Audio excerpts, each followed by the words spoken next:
Fae bang flowers. That's just a fact. Fae planar spirits bang flowers. So because the mating manual covers all things mating, and the Fae are included in that, let's go ahead and talk about some repercussions. So do you know what a leshy is? If not, this behemoth is what happens when a fairy bangs a stump of wood. You curious what happens when a Fae bangs a sunflower? Well then, that's how you get a sunkin.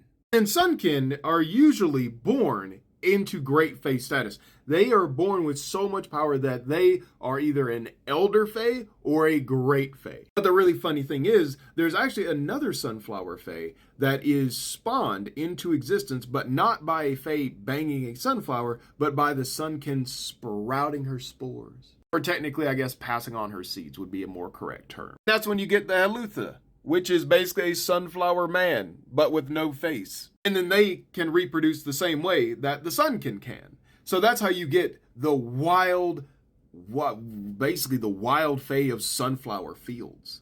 The thing about plant Fae is a lot of them do not reproduce traditionally. Like that death flower nymph that y'all just saw actually consumes people, uses the part of their own reproductive system to then sprout new massive death nymph seeds, at which they will literally just hand off to animals and then have them spread themselves off to different parts of the world. Cereals were created because a lizard was banged by a Fae, but a lot of like plant Fae, like they don't get down like humans and stuff. In fact, a lot of them are very hostile reproductively to humanoids and the traditional methods of sex. Part of that has to go back to the history with Aneru, who has made it clear that whenever she is reproducing with something, whether she's taken on a male form or a female form, she specifically wants it to be hostile to mate with for humanoids. You will never understand the reason why, because she is such a meme queen when it comes to her reasoning for this.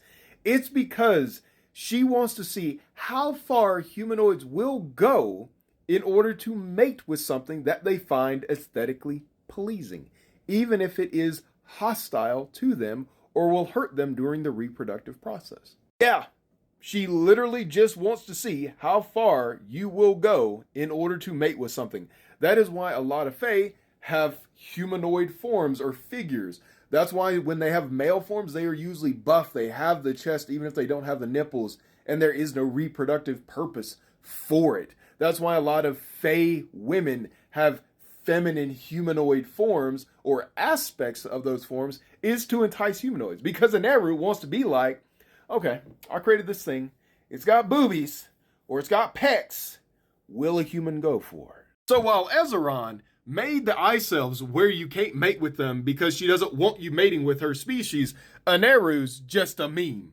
Just like Vershire. But if you'd like to support the mating manual, go get an original character into the lore by grabbing a diamond, or you can just see the development of the mating manual by grabbing a ruby gold. Or you can read all the mangas where the world takes place in for free. All you gotta do is see the bio.